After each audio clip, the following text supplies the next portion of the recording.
Hello student, कैसे हो आप सब। उम्मीद करती हूँ बेटा सभी अच्छे होंगे और अपनी पढ़ाई भी बहुत अच्छे से कर रहे होंगे।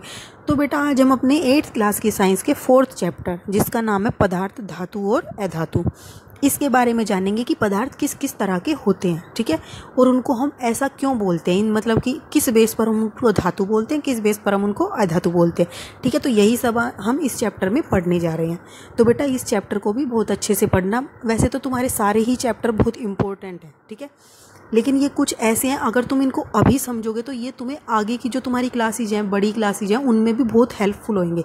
अगर तुम इन चैप्टर्स को नहीं पढ़ोगे अभी से ध्यान से तो तुम्हें आगे के जो होते हैं, जैसे अब तुम 8th क्लास में हो तो 9th के जो चैप्टर आएंगे इससे रिलेटेड वो टॉपिक तुम्हें समझ नहीं आ पाएंगे, ठीक है। तो तुम्हें फिर साइंस बोरिंग लगने लगी। इसलिए बेटा स्टार्टिंग से ही अपना बेस बनाते हुए चलो। बेस बनाना बहुत ज़रूरी है। और वस्तु मतलब जो भी चीज़ें तुम पढ़ रहे हो, समझ रहे हो, वो तुम कहाँ से आई हैं, वो उसका बेस का पता होना चाहिए तुम्हें, ठीक है। तो इसलिए पहले अपनी NCERT की बुक को पढ़ो, फिर उसके बाद तुम कहीं और से पढ़ सकते हो कुछ भी, लेकिन सबसे पहले तुम्हें अपने चैप्टर को रीड करना चाहिए अच्छे से, ठीक है। तो चलिए हम समझते हैं। आप लोहा, एल्यूमिनियम, तांबा आदि जैसे कुछ पदार्थों से परिचित हैं। कुछ पदार्थ सारणी 4.1 में दिए गए हैं, ठीक है। तो ये जो बेटा आयरन, कोयला, सल्फर, एल्यूमिनियम, कॉपर, ये सब तुम्हें दिए गए हैं, ठीक है, वस्तुएं या फिर पदार्थ, कुछ भी बोल सकते हो तुम इनको। तो तुम्हें ये दिखावट में कैसी लगती है? चमकदार लगती हैं या फिर निष्प्रभ लगती है, यानी कि चमकदार नहीं है, या फिर कठोर लगती हैं, या फिर तुम्हें कठोर नहीं लगती। तो ये सब तुम्हें लिखना है इनके बारे में जब तुम इन वस्तुओं को देखोगे अपने चारों तरफ, ठीक है। क्या उन पदार्थों का नाम बता सकते हैं जो धातु हैं? सारणी 4.1 में शेष पदार्थ अधातु हैं, ठीक है। तो जो धातु हैं वो तुम्हें पता लगाना है किस बेस पर? उनकी चमक के बेस पर, उनकी कठोरता के बेस पर। लेकिन जो चमकदार भी नहीं है और कठोर भी नहीं है तो फिर वो क्या बन जाएंगे? अधातु, ठीक है। तो धातुओं का अधातुओं में अंतर उनके भौतिक और रासायनिक गुणों के आधार पर किया जा सकता है। तो बेटा हम ये कह सकते हैं कि धातु और अधातु को हम किस आधार पर वर्गीकृत करते हैं कि ये वस्तु धातु है और ये वस्तु अधातु है? तो बेटा उनके भौतिक और रासायनिक गुणों के आधार पर हम उनको इन दो कैटेगरीज में या वर्गों में डिवाइड करते हैं वस्तुओं को, ठीक है। तो स्मरण करिए कि चमक और कठोरता भौतिक गुण है। तो बेटा चमक और कठोरता क्या है? उनका वस्तु का भौतिक गुण है, जिसके आधार पर हमने उसको किस कैटेगरी में डाला है? धातु के या फिर अधातु के। अगर वो चमकदार है तो धातु है, अगर वो चमकदार नहीं है तो वो अधातु है, ठीक है। तो ऐसे ही हम और भी गुण इसके बारे में पढ़ेंगे। 4.1 धातु और अधातुओं के भौतिक गुण। क्या आपने लोहार के लोहे के टुकड़े अथवा लोहे से निर्मित वस्तु जैसे फावड़ा, बेलचा, कुल्हाड़ी आदि को पीटते हुए देखा है? क्या इन वस्तुओं को पीटने पर आप इनके आकार में कोई परिवर्तन पाते हैं? क्या लकड़ी के लट्ठे को पीटने पर भी वैसे ही परिवर्तन की अपेक्षा करते? तो बेटा आपने लोहार को देखा होगा, अपने आसपास जो क्या करते हैं, लोहे से अलग अलग वस्तुएं बनाते रहते हैं। या फिर तुम कभी भी बस स्टैंड के आसपास जाओगे तो तुम्हें वहाँ पर भी ऐसे बैठे हुए मिलेंगे जो क्या करते हैं, वस्तु मतलब कि पदार्थों से अलग नए वस्तुएं जो हमारे काम की होती हैं, डेली लाइफ की, उनको बनाते हैं, पीट पीट कर बनाते हैं, ठीक है। तो अब तुमसे यही बोला है कि क्या सभी वस्तुओं को पीट पीट कर किसी वस्तु में परिवर्तित किया जा सकता है? तो हम इसको क्रियाकलाप करके जान सकते हैं। तो क्रियाकलाप 4.1 को देखिए, इसमें तुमने 4 तरह की वस्तुएं ली। लोहे की ली, एक कोयला लिया, एक एल्यूमिनियम का मोटा तार लिया, फिर पेंसिल का जो सुरमा होता है, लेड, पेंसिल लेड बोलते हैं उसको, ठीक है, वो लिया। फिर तुमने उसको क्या किया, धीरे बारी बारी से चारों वस्तुओं को पीटा हथौड़े से, ठीक है। तो पीटने के प्रक्रम को बेटा ध्यान से करना, अपने हाथ पर चोट नहीं लगवानी है, ठीक है। और क्या किया, फिर तुमने देखा होगा कि जब तुम लोहे के उसको पीटते हो कील को तो वो क्या होती है, दबने लगती है और चपटी हो जाती है। चपटी यानी कि फैल जाती है वो, ठीक है। ऐसे ही एल्यूमिनियम के तार पर भी तुम करते हो तो वो भी एक चपटी बन जाती है। लेकिन तुम जब देखोगे कोयले के टुकड़े को तो वो क्या होता है बेटा, टुकड़ों में विभाजित हो जाता है, वो मतलब कि फैलता नहीं है, वो चूरा चूरा हो जाता है उसका। ऐसे ही पेंसिल के सुरमे का भी यही हाल होता है, ठीक है। तो ये क्या होती है बेटा, पदार्थों की आघात वर्धनीयता। ये कौन सा गुण है? पदार्थों का आघात वर्धन। अब तुम इसको कैसे याद कर सकते हो कि आघात वर्धनीयता होती क्या है?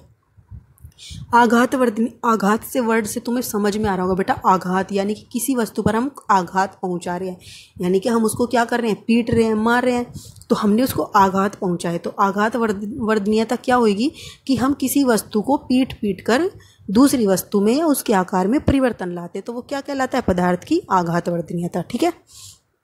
आपने देखा कि लोहे की कील एल्यूमिनियम के तार को पीटने पर उनका आकार परिवर्तित हो गया। यदि उन्हें अधिक शक्ति से पीटा जाए तो उन्हें शीट में परिवर्तित किया जा सकता है। ठीक है, अभी बताया कि शीट में कैसे परिवर्तित हो जाएंगी, जब तुम उनको पीटोगे बार बार बार बार तो वो क्या होंगी, फैलती चली जाएंगी और पतली होती चली जाएंगी और इस तरीके से वो एक शीट में परिवर्तित हो जाएंगी। आप संभवतः मिठाइयों को सजाने के लिए उपयोग में लाए जाने वाले चांदी के वर्क के से भी परिचित होंगे बेटा। जब कोई भी त्योहार आते हैं, ठीक है, तो तुम क्या करते हो, मिठाइयाँ लाते हो, तो तुम देखते होंगे बेटा कि उसके ऊपर एक क्या होती है, चांदी के वर्क लगा होता है, एक पतली सी शीट लगी होती है, वो किसकी होती है, चांदी की। ठीक है, बहुत ही पतली सी होती है। उसको कैसे बनती है, वो बिल्कुल चांदी को पीट पीट कर इतना पतला बनाया जाता है कि वो सॉफ्ट हो जाती है, और उसको क्या करते हैं, मिठाइयों पर लगाकर खाते हैं। ठीक है, ऐसे ही बेटा आप एल्यूमिनियम पन्नी पर्णिका द्वारा खाद्य सामग्री को लपेटने के उपयोग में भी अवश्य परिचित होंगे। अब बेटा तुम क्या करते हो, स्कूल जाते हो या फिर तुम्हारे मम्मी पापा ऑफिस जाते, तो वो क्या करते हैं, वो अपना लंच पैक करके लेके जाते हैं, अपना खाना लेके जाते हैं, तो क्या करते हैं बेटा, वो किस वस्तु उसमें लेके जाते हैं, एक फॉइल में लेके जाते हैं ना, वो किसकी होती है, एल्यूमिनियम की। ठीक है, तो उसको क्या बोलते हैं, एल्यूमिनियम फॉइल। ठीक है, तो वो भी कैसे बनती है, वो इतनी पतली शीट कैसे बनती है, एल्यूमिनियम को पीट पीट कर इतना बारीक इतना सॉफ्ट बनाया जाता है। ठीक है, तो वो किस गुण के द्वारा बनाया जाता है, उनको आघात वर्धनीयता के द्वारा, यानी कि पीट पीट कर। तो बेटा अब तुम्हें ये समझ आ गया होगा कि आघात वर्धनीयता होती क्या है। धातुओं का वह गुण जिसके कारण उन्हें पीट पीट कर शीट में परिवर्तित किया जा सके, वो क्या कहलाता है, आघात वर्धनीयता। यह धातुओं का अभिलाक्षणिक गुण है। ठीक है, जैसा आपने देखा होगा कि कोयले और पेंसिल लेड जैसे पदार्थ यह गुण प्रदर्शित नहीं करते, तो क्या हम इनको धातु कह सकते हैं, नहीं। हमने क्या बोला कि जो ये गुण प्रदर्शित करेंगे उनको हम धातु कहते जाएंगे, जिनके अंदर ये गुण नहीं पाएंगे वो क्या बनते चले जाएंगे, अधातु।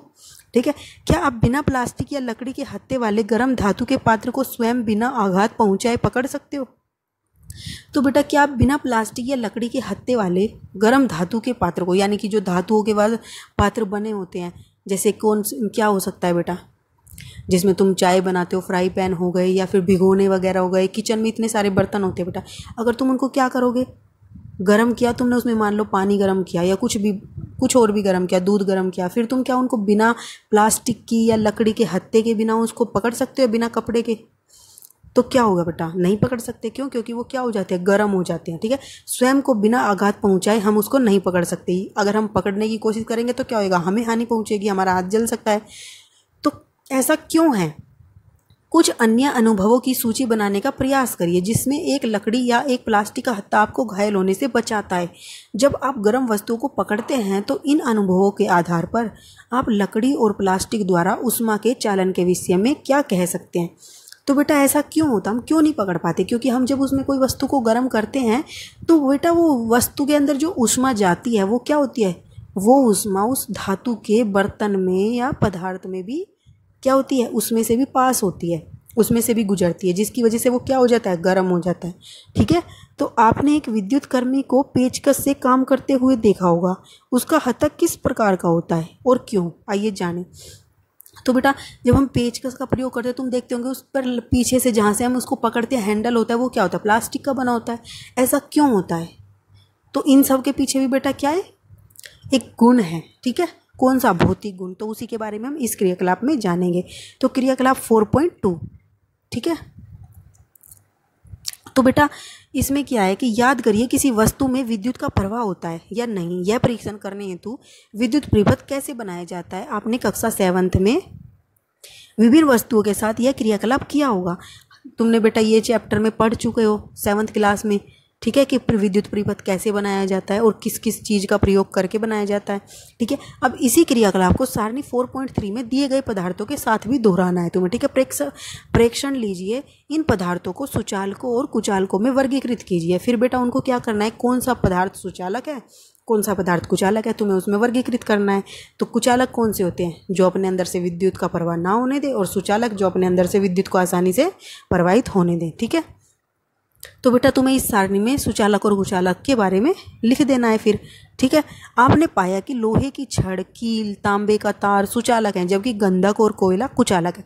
तुमने क्या किया बेटा, देखो इस डायग्राम में जहाँ पर तुमने ये लोहे की कील का प्रयोग किया है, यहाँ पर तुम क्या कर सकते हो, तुमने क्या क्या प्रयोग करके देखा। लोहे की कील को हटाकर तुमने तांबे का प्रयोग करके देखा, तांबे के तार का, लोहे की छड़ का करके देखा, और तुमने कोयले का प्रयोग करके देखा, लकड़ी का भी देख सकते हो तुम, फिर गंधक का भी देखा। ठीक है, तो क्या बेटा इनमें से विद्युत प्रवाहित हुई सभी में से? नहीं, सिर्फ किस में से हुई? लोहे की कील, छड़, तांबे में से हुई। ठीक है, कोयले और गंधक में से नहीं हुई। तो इसी से हम क्या बता सकते कि जिनके अंदर से विद्युत प्रवाहित नहीं हुई वो क्या हो गए? कुचालक, और जिनमें से हुई वो सुचालक। ठीक है, आपने अपने स्मरण करने और फिर इस क्रियाकलाप का अर्थ यह दिखाना था कि धातु ऊष्मा और विद्युत के सुचालक होते हैं।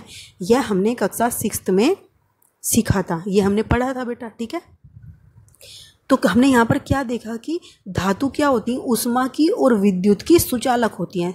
तो ऊष्मा की सुचालक कैसे होती है कि जब भी हम उसे गर्म करते हैं तो क्या होते हैं? वो पात्र जिसमें हम कोई वस्तु गर्म करते हैं वो भी गर्म हो जाता है। और या फिर अगर हम किसी धातु में से विद्युत को प्रवाहित करेंगे तो बेटा उसमें से विद्युत प्रवाहित हो जाती है। ठीक है, लेकिन लकड़ी में से ऐसा नहीं होता। तभी बोला जाता है कि अगर किसी स्विच में कोई तार हमें हटाना है और करंट आ रहा है तो हम उसको लकड़ी की सहायता से हटा सकते हैं। ठीक है ना। आप एल्यूमिनियम और तांबे की तारों का उपयोग कहाँ देखते हैं? क्या आपने कोयले की तारें देखी हैं? निश्चित रूप से नहीं। धातुओं का वह गुण जिससे उन्हें खींचकर तारों में परिवर्तित किया जा सकता है वो क्या कहलाता है बेटा? तन्यता। तो धातुओं का वो गुण जिसके द्वारा हम क्या करते हैं? उनको तार की तरह खींच लें। ठीक है, मतलब उनको क्या कहे? खींच कर तार में परिवर्तित कर दें, तो वो क्या कहलाता है? धातु का तन्यता गुण कहलाता है। ठीक है, तो अब इसको कैसे याद करोगे? आघातवर्धनीयता से कैसे याद किया था? आघात यानी कि हम किसी को चोट पहुंचा रहे हैं, और तन्यता में बेटा क्या है? ता। ठीक है, तो तय से ही तार होता है और तय से ही तन्यता। तो हम तन्यता का मतलब क्या हो गया कि हम किसी भी धातु को तार में खींचकर तार में परिवर्तित कर रहे हैं। ठीक है, तो तुम्हें ऐसे याद करने में आसानी रहेगी और कभी गलत भी नहीं करोगे। ठीक है, क्या आपने कभी लोहे की शीट, प्लेट, धातु का सिक्का और एक कोयले का टुकड़ा फर्श पर गिराकर उनसे उत्पन्न ध्वनि के अंतर पर ध्यान दिया है? तो बेटा तुमने कई बार देखा होगा कि कभी सिक्का गिरता है तो उसकी अलग आवाज़ आती है, एक तरह से एक मेलोडियस सी, ठीक है, सुरीली सी आवाज़ आती है। ठीक है, और ऐसे ही कोयले का टुकड़ा फर्श पर गिराओगे तो कैसे आएगी? एकदम से टक दे सी, ज़्यादा कुछ ऐसी खास आवाज़ नहीं आती। ठीक है, बस ये हमें पता चल जाता है कि हाँ कुछ गिरा है फर्श पर, लेकिन क्या गिरा है उसका तो हम देख कर ही पता लगा सकते हैं। लेकिन अगर कोइन गिरती है, धातु का सिक्का गिरता है, तो हम उसको बिना देखे भी पता लगा सकते हैं कि ये किसकी आवाज़ है। ठीक है ना, तो यही क्या है? उसका एक और गुण है धातु का। तो उनसे उत्पन्न ध्वनि के अंतर पर ध्यान दिया है। यदि नहीं तो आप अपना प्रयास कर सकते हो, अगर ऐसा नहीं है तो आप इसको करके भी देख सकते हो। ये तो आसान है, अब भी करके देख सकते हो तुम। क्या आप उत्पन्न ध्वनियों में कोई अंतर पाते हैं? जरूर बेटा। क्या आपने मंदिरों में लकड़ी की घंटियाँ देखी हैं? तो बेटा अगर जैसे हम बोल सकते हैं कि हम लकड़ी को फर्श पर गिराएं तो आवाज़ आती है, तो बेटा अगर ऐसी बात है तो हम उनको घंटियों की जगह पर, लोहे की घंटियों की जगह पर क्यों नहीं प्रयोग करते मंदिर वगैरह में या कहीं पर भी, या फिर अपनी क्या नाम है बेल जो हमारी लगी होती हैं घरों में, तो इन सब जगह, या फिर हमारे स्कूल में जो घंटियाँ लगी होती हैं उन पर हम क्यों नहीं प्रयोग करते लकड़ी की? क्योंकि बेटा उनकी जो आवाज़ होती है बस वो हमें ये महसूस कराती है कि कुछ किसी चीज़ पर किसी चीज़ की चोट लगी है, लेकिन ये नहीं कि वो किस पर लगी है, ये हम पता नहीं लगा सकते। ठीक है, तो ये हम कैसे कब पता लगाते हैं? जब किसी धातु पर अगर चोट लगती है तब हमें और वो बहुत दूर तक जाती है। ठीक है, तो और इस धातुओं में से क्यों जाती है ज़्यादा दूर तक, इसके बारे में बेटा आप 9th क्लास में पढ़ोगे, पूरा चैप्टर है इसी चीज़ ध्वनि के ऊपर। ठीक है, धातुओं से बनी वस्तुओं को जब कठोर सतह से टकराया जाता है तो एक निनाद ध्वनि यानी कि रिंगिंग, एक तरह से एक रिंगिंग टाइप में एक साउंड निकलती है। मतलब तुमने एक बार एक चीज़ को, मतलब धातु पर तुमने हिट किया तो ये नहीं कि हिट किया और बस खत्म ध्वनि, नहीं, वो थोड़ी देर तक क्या होती है तुम्हें सुनाई देती है, तो उसी को क्या बोलते हैं? निनाद ध्वनि। ठीक है, माना आपके पास दो समान दिखने वाले डिब्बे हैं, एक लकड़ी से निर्मित है और दूसरा धातु से। क्या आप दोनों डिब्बों पर चोट करके बता सकते हैं कि कौन सा डिब्बा धातु का बना है? हाँ बेटा, जिसमें से तुम्हें ये निनाद ध्वनि सुनाई दे, यानी कि जिसमें से तुम्हें ध्वनि मारने के बाद भी या उसको हिट करने के बाद भी थोड़ी देर सुनाई दे, तो वो क्या है? धातु का डिब्बा है। ठीक है, तो क्योंकि धातु गायन ध्वनियाँ उत्पन्न करते हैं अतः वे ध्वनिक कहलाते हैं। ठीक है, तो बेटा धातु क्या होते हैं? एक गायन ध्वनि उत्पन्न करते हैं। जब भी तो जितने भी इंस्ट्रूमेंट बने होते हैं गाने के लिए, जो तुम देखते होंगे सिंगिंग जो करते हैं वो इंस्ट्रूमेंट का प्रयोग करते हैं, गिटार हो गए, सितार हो गई, ये इन सब में क्या होता है तुम देखते होंगे एक धातु की तार लगी होती है, ठीक है, एक स्प्रिंग से। और ये सब क्या होते हैं धातु के बने, लकड़ी के क्यों नहीं बना लेते ये? क्योंकि बेटा उसमें क्या होता है धातुओं के अंदर गायन ध्वनि होती है, ठीक है, जो उत्पन्न होती है और जिसकी वजह से वो कैसी होती है निनाद ध्वनि, यानी कि हमारे कानों में गूंजती रहती है। तो धातु के अलावा अन्य पदार्थ ध्वनिक नहीं होते, सिर्फ धातु ही क्या होती है ध्वनिक, यानी कि जो निनाद ध्वनि गायन ध्वनि उत्पन्न करते हैं, ठीक है। तो ये कि हमने कितने में पढ़ लिए, आघातवर्धनीयता पढ़ी हमने धातु के बारे में कि धातु आघातवर्धनीय होती है, यानी कि पीट पीट कर सीट में बदल सकते हैं। दूसरा हमने क्या पढ़ा बेटा, उष्मा की सुचालक होती है, विद्युत की सुचालक होती है, ठीक है। और तीसरा हमने क्या पढ़ा था बेटा, तन्यता, यानी कि तारों में खींचा जा सकता है उनको। और फिर हमने नेक्स्ट क्या पढ़ा बेटा, ध्वनिक, यानी कि धातुओं के अंदर क्या होती है ध्वनिक उत्पन्न करने की क्षमता होती है। उक्त क्रियाकलाप करने के पश्चात हम कह सकते हैं कि कुछ पदार्थ कठोर होते हैं, चमकीले होते हैं, आघातवर्ध होते हैं, तन्य होते हैं, ध्वनिक होते हैं और ऊष्मा और विद्युत के सुचालक होते हैं। और जिन पदार्थों में बेटा ये सब गुण पाए जाते हैं उनको क्या बोला जाता है, धातु। तो धातु किन्हें कहते हैं, तो तुम क्या कैसे बता सकते हो, वे पदार्थ जो क्या करते हैं, कठोर, चमकीले, आघातवर्ध, तन्य, ध्वनिक और ऊष्मा तथा विद्युत के सुचालक होते हैं, या फिर ये सब गुण उनके अंदर दिखाई देते हैं, तो वो क्या कहलाते हैं, धातु कहलाते हैं, ठीक है। धातु के उदाहरण बता सकते हो अब तुम, जिसके अंदर ये सब गुण होंगे वो किसकी बनी हुई होगी, वो वस्तु धातु की, तो वो कौन सी धातु की बनी हुई होगी ये बता सकते हो तुम। तो बेटा आयरन होता है, धातु होता है, अगर तुम उसको देखोगे बजाकर, ये सब चीज़ तुम करके भी देख सकते हो। अब तुम सोचोगे कि लोहा तो चमकीला नहीं होता, बेटा लोहे पर जंग लग जाता है, लेकिन जब तुम क्या करोगे, अगर उसको घिसोगे तो फिर तुम देखोगे उसमें क्या होती है, चमक होती है, ठीक है। तो घिसने के बाद थोड़ा उसके ऊपर से वो जंग को हटाओगे तो तुम देखोगे उसके अंदर भी क्या होती है, चमक होती है। कॉपर हो गया, फिर एल्यूमिनियम होगा, ठीक है, कैल्शियम, मैग्नीशियम इत्यादि, ये सारे क्या है, धातु। इसके विपरीत कोयले और सल्फर जैसे पदार्थ नरम होते हैं, ये कठोर नहीं होते तथा दिखने में भी मलिन होते हैं, मतलब कि ऐसे चमकीले भी नहीं होते, ठीक है। ये हथौड़ों की हल्की चोट से ही क्या हो जाते हैं, चूरा चूरा हो जाते हैं, ध्वनिक भी नहीं होते ये, मतलब कि तुम इनको गिरा दोगे तो बस गिरने की आवाज़ तो आएगी, लेकिन इनकी ध्वनि उत्पन्न नहीं होती कि जो गूंजती रहे थोड़ी देर के लिए। और ना ही इनमें से ऊष्मा पास होती है, ना ही विद्युत, तो ये कुचालक भी होते हैं। तो ये सब क्या होते हैं, अधातु, यानी कि जिनके अंदर ये सभी भौतिक गुण नहीं पाए जाते वो अधातु कहलाते हैं। अधातुओं के उदाहरण कौन कौन से बेटा, सल्फर, कार्बन, ऑक्सीजन, फॉस्फोरस इत्यादि, ठीक है। तो बेटा एक और इम्पोर्टेंट चीज़ है, ये तुम इस पर तुम्हारा क्वेश्चन भी आ सकता है और आ ही जाएगा, पक्की बात है। सोडियम और पोटेशियम धातु नरम होते हैं और उन्हें चाकू से काटा जा सकता है। तो बेटा सोडियम और पोटेशियम भी क्या होती है, धातु, लेकिन हमने धातु को क्या पढ़ा था कि कठोर होती है, लेकिन दो धातुएं ऐसी होती है जो नरम होती हैं, सोडियम और पोटेशियम, उन्हें चाकू से भी काटा जा सकता है, जैसे पनीर को काटते ना, इस तरीके से होती हैं वो। और मरकरी केवल ऐसा धातु है जो कमरे के तापमान पर द्रव अवस्था में पाया जाता है, ठीक है। तो मरकरी क्या है बेटा, पारा, जो तुम डॉक्टर के पास जाते हो अपना चेकअप कराने बुखार के टाइम पे, तो वो तुम्हारे क्या करता है, चेक कैसे करता है, थर्मामीटर से। तो थर्मामीटर के आगे बेटा तुमने देखा होगा एक सिल्वर से कलर का एक पदार्थ लगा होता है, उसी को क्या बोलते हैं, मरकरी या फिर पारा, ठीक है। तो वो क्या होता है बेटा, जो थर्मामीटर होता है बेटा उसके अंदर होता है एक तार, लंबा सा तार बना होता है, ठीक है। वो सिल्वर से सा नहीं होता, ठीक है, मरकरी जो हमारे मतलब माउथ में डाला जाता है वो नहीं, जो उसके थर्मामीटर के अंदर तुम गिलास के अंदर एक लंबा सा तार, जिसे डॉक्टर देखता है जब तुम्हारा चेकअप करता है, तो वो क्या होता है बेटा, जैसे ही उसमें तापमान आएगा तुम्हारे शरीर का जाएगा तो वो पिघल कर क्या होने लगता है, फैलने लगता है, जिससे हमें पता चलता है कि तुम्हारे अंदर कितना टेम्परेचर है, ठीक है। तो थर्मामीटर के अंदर किसका प्रयोग किया जाता है, मरकरी का या पारे का, जो क्या होता है कमरे के तापमान पर भी द्रव अवस्था में होता है, ठीक है। तो नरम कौन कौन से धातु होते हैं, सोडियम और पोटेशियम, और द्रव यानी कि लिक्विड अवस्था में कौन सी धातु होती है, मरकरी, पारा, ठीक है। और ये क्या हो गए, अपवाद हो गया। अपवाद क्या होता है बेटा, कि हम कहते हैं कि धातुएं कठोर होती हैं, लेकिन कुछ धातु क्या है, कठोर नहीं है, तो ये उसका क्या हो गया, अपवाद हो गया, यानी कि उसका उल्टा हो गया। तो बेटा हमने यहाँ पर धातु और अधातु के भौतिक गुणों के बारे में जाना, और हमने भौतिक गुणों के आधार पर धातु और अधातुओं को वर्गीकृत किया। उम्मीद करती हूँ बेटा तुमको ये बिल्कुल अच्छे से समझ आ गए होंगे। अगर समझ नहीं आई है बेटा तो ज़रूर तुम इसको दोबारा से देखो, तुमने कुछ ना कुछ मिस कर दिया है इसको समझने में, ठीक है। दोबारा देखोगे तो आपको ज़रूर समझ में आएगा। तो बेटा आज की वीडियो में हम इतना ही करते हैं और अपना नेक्स्ट टॉपिक रासायनिक गुण हम उसके नेक्स्ट वीडियो में पढ़ेंगे। अगर ये आपको पसंद आती है तो बेटा इसको प्लीज़ लाइक करना और अपने फ्रेंड्स के साथ या किसी के साथ भी शेयर कर सकते हो, ठीक है, जिनको इसकी ज़रूरत है। तब तक के लिए थैंक यू।